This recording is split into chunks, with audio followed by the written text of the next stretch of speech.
పొద్దున్న మార్నింగ్ 6:30కి అట్లా కొడితే బయటికి ఉరికొచ్చింది అమ్మాయి డోర్ తీసుకొని. బయటికి వస్తే నన్ను తనని పిలిచింది. పిలిస్తే చూసాక అది ఇదంతా కమిలిపోయింది అమ్మాయికి కొడితే. తను బాగా సీరియస్ అయింది. ఎందుకంటే తన భరోసా మీద ఇల్లు ఇప్పించింది పాపం తను. ఏమైనా అయితే తనకు ప్రాబ్లమ్ కదా అని చెప్పి తను బాగా బెదిరించింది. చాలా బెదిరించింది. అంటే అలా అడుగుతున్నప్పుడు ఏమన్నా అనేవాడా మిమ్మల్ని? ఎందుకు ఇలా కొట్టావు, చేసావని అడుగుతున్నప్పుడు ఏమన్నా అనేవాడా? వితండవాదం మొత్తం. ఆ! రివర్స్ మాట్లాడడం. హ్మ్. ఆ మనిషి ప్రవర్తన అనేది మంచిగా లేదు మేడం. ఇప్పుడు లేడీస్‌తో మాట్లాడినా వాడికి కోపమే. హ్మ్. ఎందుకు మాట్లాడుతున్నావు?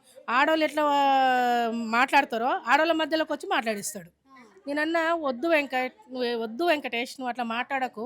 ఆడోళ్ళు మేము అనేసినాము వదిలేసింది కదా! నీ పెళ్ళాం అన్నది వదిలేసింది కదా! నువ్వు దాన్ని ఎందుకు ఇంకా పొడిగించుకుంటూ మాట్లాడతావు? ఎందుకు అట్లా మాట్లాడతావు? అట్లా మాట్లాడకని అంటే కూడా వినేవాడు. మొండిగా మాట్లాడితే మేమే సైలెంట్ అయిపోయేవాళ్ళం.